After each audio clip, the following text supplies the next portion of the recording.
الان این گوسفندا صرفا حالا گوسفند الان در ادامه ازت میپرسم پورتولید با این غذا کفایت میکنه یا نه؟ یعنی نیازش تامین میشه یا نه؟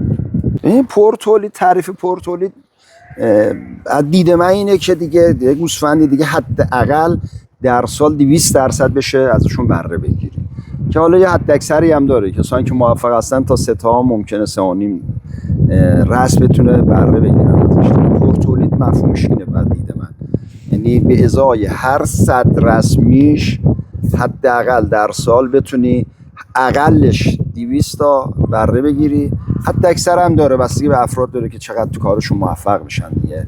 اون دیگه بسته به مدیریتشون. آره دیگه، به نوع مدیریتشون، نوع تغذیه‌اش، نوع نژادش، اینا همه اینا، نوع محیطش، حتی اقلیم که نگهداری میشه، اقلیمش، محیطش، همه اینا داخلن. ولی دیگه کمتر از 2 تا بگیری عملا به نظر من نمیتونه اقتصادی باشه. یعنی باید حداقل به ازای 100 رسمیش 2 تا دونه حداقل باید میش بتونی جدا کنی، یعنی دیگه شیر مادر رو بخوره برسه به 23-4-5 کیلو از شیر بگیر، یعنی بمونه دیگه. منظورم که دیگه به اصطلاح اینجور نباشه زایمان ما فقط حساب نکنیم بگیم آقا 200 تا داشتیم 200 تا زایمان کردن، نه، ملاک معیار میگن جوجه آخر پاییز میشمارن دیگه. اون از مادر گرفتن اون دیگه تثبیت میشه دیگه. حالا نرش یه جور به فروش میره، مادرش هم یه جور دیگه، حالا یا وارد گله میشه یا به اقتضای مدیریت و اون تراکمی که داره یا میفروشه یا جفتش میفروشه یا یکیش میفروشه، اون دیگه بحثش جداست. بحث ما اینه که حداقل 2 تا بچه بگیره. حالا گوسفند الان در ادامه ازت میپرسم پورتولید با این غذا کفایت میکنه یا نه؟ یعنی نیازش تامین میشه یا نه؟ صدای هواپیمای جنگنده نه، رد و برق.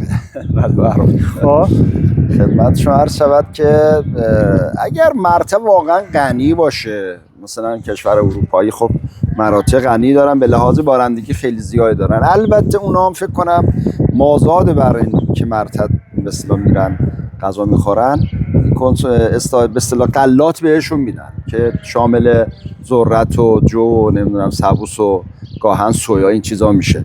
چون حیوانایی که پرتولید هستن زمانی تولیدشون رو ادامه میدن که تغذیه خوبی بشن دیگه. صرف ژن ریست، یعنی صرف ژن نیست که بگیم آقا این چون ژن چنگلوزایی داره بس چنگلو میذاد دیگه، نه، یعنی با هر غذایی مثلا چنگلو بزنه. آفرین، با هر غذایی چنگلو نمیذاد.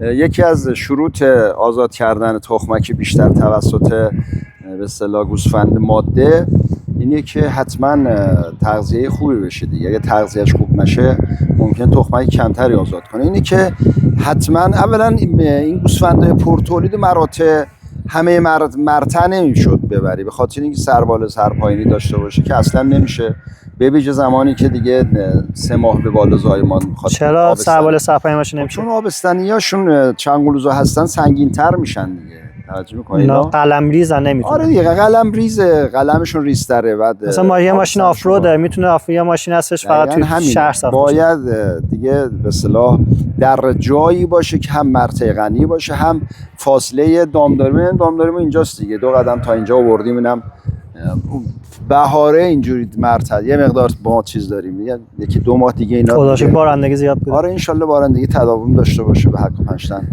یه مقدار دامدارا روز خوش ببینن دیگه. دهنمون سرویس شده به خاطر. پس اینا رو مرتع دور نمیشه برد، کوهستان نمیشه برد؟ به نظر من نمیشه. ببین اینا در واقع ذاتاً اروپایی هستن دیگه، یعنی یکی از پایه‌هاش اروپایی هستن و اروپا هم مراتع نزدیک دارن چون بارندگی خیلی بالایی دارن، مثلا چند هزار میلیمتر بارندگی دارن، به تبع آن مراتع خیلی خوبی دارن، همین نزدیکا میبرن، خیلی جای دوری نمیبرن. اینها بخشی از نیازاشو ممکنه برطرف کنه ولی همه نیازاشو رو برطرف نمیکنه. مخلص کلام با هر غذایی نمیشه دام پورتولید رو ازش بهره برداری کرد. اینجا از رحمدی ما پرورش تخصصی نژاد رومن و روشا داریم که ذاتاً چنگلوزان. خداحافظ.